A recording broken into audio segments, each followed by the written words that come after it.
Business statics पढ़ने वाले सभी बच्चों का स्वागत है। आप BCom second, first, BCom, LLB, BA कहीं के भी हो सकते हैं, क्योंकि हर एक टॉपिक में स्टैटिक्स के क्वेश्चन होते हैं। अगर आप आर्ट्स पढ़ रहे हो, चाहे कॉमर्स में हो, 11th क्लास में हो, चाहे बीकॉम सेकेंड ईयर में हो, स्टैटिक्स में आपको बहुलक, माध्य, माध्यिका आना चाहिए। कुछ ऐसे प्रश्न होते हैं जिसमें एक ही प्रश्न में दोनों या तीनों पूछा जाता है। जैसे कि इस प्रश्न में पूछा है भूयिष्ठक और माध्यिका, मतलब माध्यिका और बहुलक दोनों पूछा है। तो हम क्या करेंगे, प्रश्न को देखेंगे कि क्या क्या दिया गया है। वर्गांतराल दिया है कि नहीं, तो वर्गांतराल दिया है जो 0 से 10, 10 से 20, 20 से 30 या 5 से 10 या 0 से 100, 100 से 200 ऐसे दिया रहे, उसको वर्गांतराल बोलते हैं। तो यहाँ पर दिया हुआ है, नीचे कुछ भी संख्या हो सकती है, 5, 10, 17, 18, 20, वो भी दिया हुआ है। इन कॉलम में सबसे पहले कॉलम को हम लाइन से लिख देते हैं। प्राप्तांक दिया है तो हम प्राप्तांक इसका नाम दे करके 0 से 10, 10 से 20, 20 से 30, 30 से 40, 40 से 50, 50 से 60, 60 से 70 बोल के पूरा उतार देंगे। दूसरे कॉलम की भी पूरा आवृत्ति होती है, उसको एफ से दर्शाते हैं, फ्रीक्वेंसी बोलते हैं उसको, और उसको भी लाइन से लिख देंगे। इसके बाद क्या करना होता है, पहले वाले अंक को एज इट इज़ यहाँ लिखना होता है, दूसरे में जोड़ करके यहाँ पर आता है, तीसरा तीसरे में जोड़ के यहाँ आएगा, चौथा चौथे में जोड़ कर आएगा। तो पहले वाले को एज इट इज़ लिखो, दूसरा दूसरे में जोड़ करके लिखो, तीसरा तीसरे में जोड़ के लिखो, और इस तरह से कॉलम बनाते जाओ। इस कार्यविधि को हम संचय आवृत्ति बोलते हैं, जिसमें दो कॉलम को बस उतार के तीसरा कॉलम एक एक करके जोड़ जोड़ के लिख करके उतारना होता है। तो ये आपका संचय आवृत्ति कहलाता है, जिसको इंग्लिश में CF से दिखाते हैं। अब यहाँ पर बहुलक या माध्यिका आप क्या पहले निकालना चाहते हो पूरा आपके ऊपर डिपेंड करता है। सपोज आपका मन करता है कि आप माध्यिका पहले बनाएं, तो माध्यिका बनाते समय आपको याद रखना है दिए गए आवृत्तियों को टोटल करना होता है। तो इनका टोटल जो योग हो रहा है वो यहाँ पर दिया रहता है। ये आपको दिया है 356। 356 को आपको तुरंत 2 से डिवाइड करना है। आप छोटी माध्यिका पहले निकालते हैं, ठीक है। उसके लिए आपको n/2 लिखना होता है, और n होता है यही। तो ये 356 और 2 को भाग करेंगे तो 178 आएगा। अब एक जो 178 है उसको शुरू से चेक करना है किसके अंतर्गत आ सकता है। 178 15 में नहीं आएगा क्योंकि 15 छोटा है, 40 में नहीं आएगा क्योंकि वो भी छोटा है, 72 में नहीं आएगा क्योंकि वो भी छोटा है, 128 में भी नहीं आएगा क्योंकि ये भी छोटा है, 200 में आ जाएगा क्योंकि 178 से बड़ा है 206।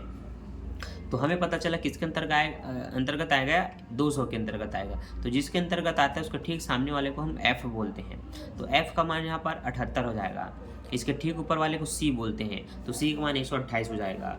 और इसी के सामने में जो ये दोनों दिख रहे हैं वो L1 L2 होते हैं। तो इस तरह से L1 L2 F और CF का मान आपको जानना होता है, जो कि सूत्र में प्रयोग होता है। तो अब आप यहाँ पर देखेंगे L1 का मान 40 होगा, इसलिए L1 की जगह 40 लिखा है। M क्या होता है, जो आपने अभी डिवाइड करके 178 निकाला, इसलिए यहाँ पर 178 लिखा है। C क्या होता है, ये जो ऊपर में 128 है उसको लिखते हैं। F होता है इनके बीच का डिफरेंस, तो यहाँ पर 78 जो है ना, डिफरेंस नहीं मतलब ये जो बीच में F में होती है वो, उसको नीचे में लिखना होता है। अब L1 L2 को घटाएंगे तो 40 50 घटेगा तो 10 आएगा, तो इसलिए अगले स्टेप में आप इसको 10 लिख सकते हैं, जो कि ये ऊपर में है ना। तो अब ये हर बच्चों को देख करके समझ में नहीं आता, इसलिए मुझे बनाना पड़ेगा। तो सूत्र क्या होता है, ध्यान से देखना हमारे प्यारे बच्चों।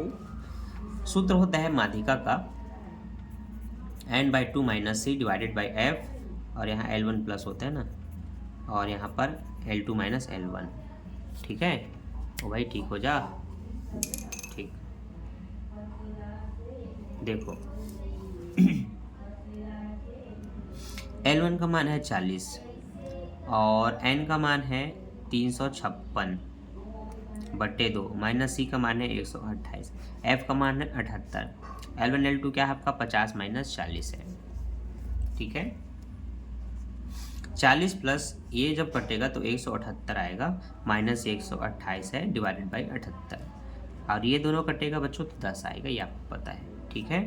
अब रबड़ में हम इनको तुरंत मिटा देते हैं क्योंकि इनका कोई काम नहीं है, ठीक। 8 से 8 कट गया, 100 से 100 कट गया, 70 में 20 आएगा, 50 बचेगा, गुड़ी 100/78।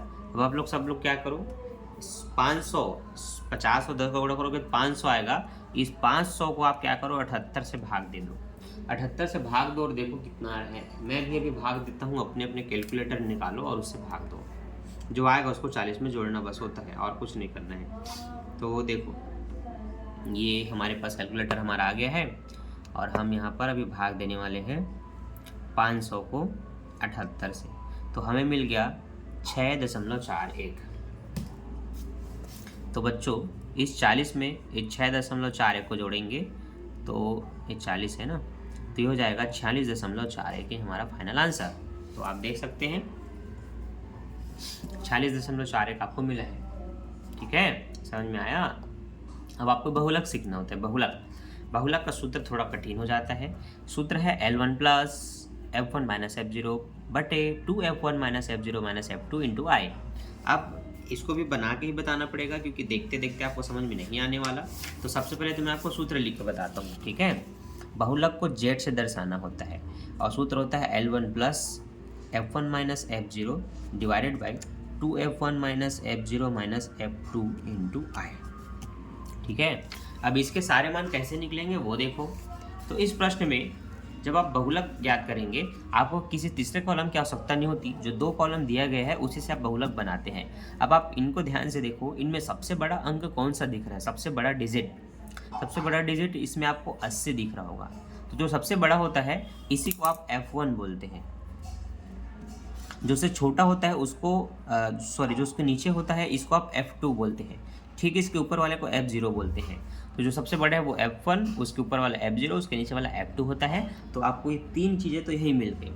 अब जो सबसे बड़ा था उसके सामने वाले को L1 L2 बोलते हैं। जब आपको ये सब पता चल गया तो बस सूत्र में मान भरो। तो बच्चों F1 है आपका 80, तो हम अच्छा, और 80 के सामने 50 है तो L1 का मान 50 है, तो यहाँ पर हमने 50 लिख दिया। क्या लिख दिया, ये 50 लिख दिया। प्लस F1 का मान कितना है, तो F1 का मान यहाँ पर दिया है 80, तो हम लिख देंगे 80। F0 का मान क्या है वो देखो, तो F0 का मान है 78, तो हमने लिख दिया 78। 2 के साथ F1 का गुणा करेंगे और F1 कितना है, 80 है। F0 F2 कितना है, तो F0 F2 हम देखेंगे कितना है। F0 F2